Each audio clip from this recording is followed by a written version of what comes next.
आज बाबा साहब डॉक्टर भीमराव अम्बेडकर का जन्मदिन हम मनाने के लिए यहाँ पर उपस्थित हुए हैं, क्योंकि बाबा साहब पर एक बहुत बड़ी जिम्मेवारी थी। जिम्मेवारी ये थी कि देश के जो हमारे SC, ST, OBC और दलित वर्ग के उन लोगों का बुरा हाल हो रहा था, तब बाबा साहब पे जिम्मेवारी थी कि इनको कुछ न्याय मिले। तब बाबा साहब ने जब मौका मिला तो 2 साल 11 महीने 18 दिन में हमारा संविधान बना के दिया। और बाबा साहब के जो संविधान बना के दिया है, हमें आज जीने का अधिकार दिया है, कपड़े पहनने का अधिकार दिया है, बोलने का अधिकार दिया है। आज हमारे SC, ST, OBC के हमारी जो देश की राष्ट्रपति है द्रौपदी मुर्मू है, वो सबसे फर्स्ट पर्सन है भारत की।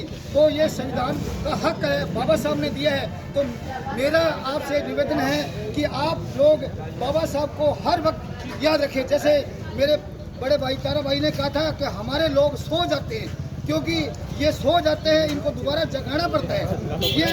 ये नहीं चाहते कि हम जागें, ये चाहते ही नहीं जागें, तो इनको जगाने का काम बाबा साहब ने आप सबको, हमको सभी को अधिकार दिया है कि हमारे समाज को हमेशा जगाते रहो, क्योंकि जगाते रहोगे तो अच्छा रहेगा। कुछ न्याय मांगोगे, नहीं तो आपको न्याय नहीं मिलेगा।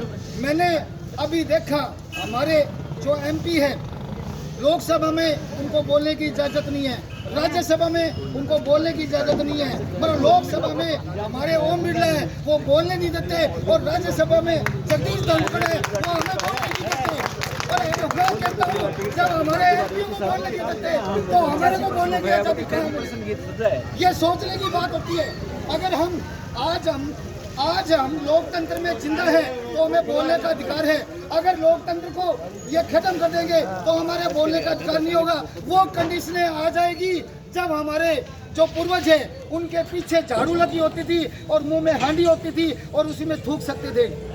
तो वो कंडीशन आप मेरे पढ़े लिखे भाइयों, सर्विसमैन भी हो, हर व्यक्ति हो, तो आपकी जिम्मेवारी है हमारे समाज को जगाते रहने की। ठीक, हमारे समाज अगर जागता रहा तो हमें न्याय मिलता रहेगा, नहीं तो वो हाल होगा जैसे लोकसभा में MPओ का हाल होता है और राज्यसभा में राज्यसभा सांसदों का हाल होता है, वही हालत हमारा हो जाएगा। तो मेरे उसमें आगे है सभी लोग बाबा साहब की जयंती पे पधारें, तो मैं आपका धन्यवाद करता हूँ और थोड़ा मिठाई का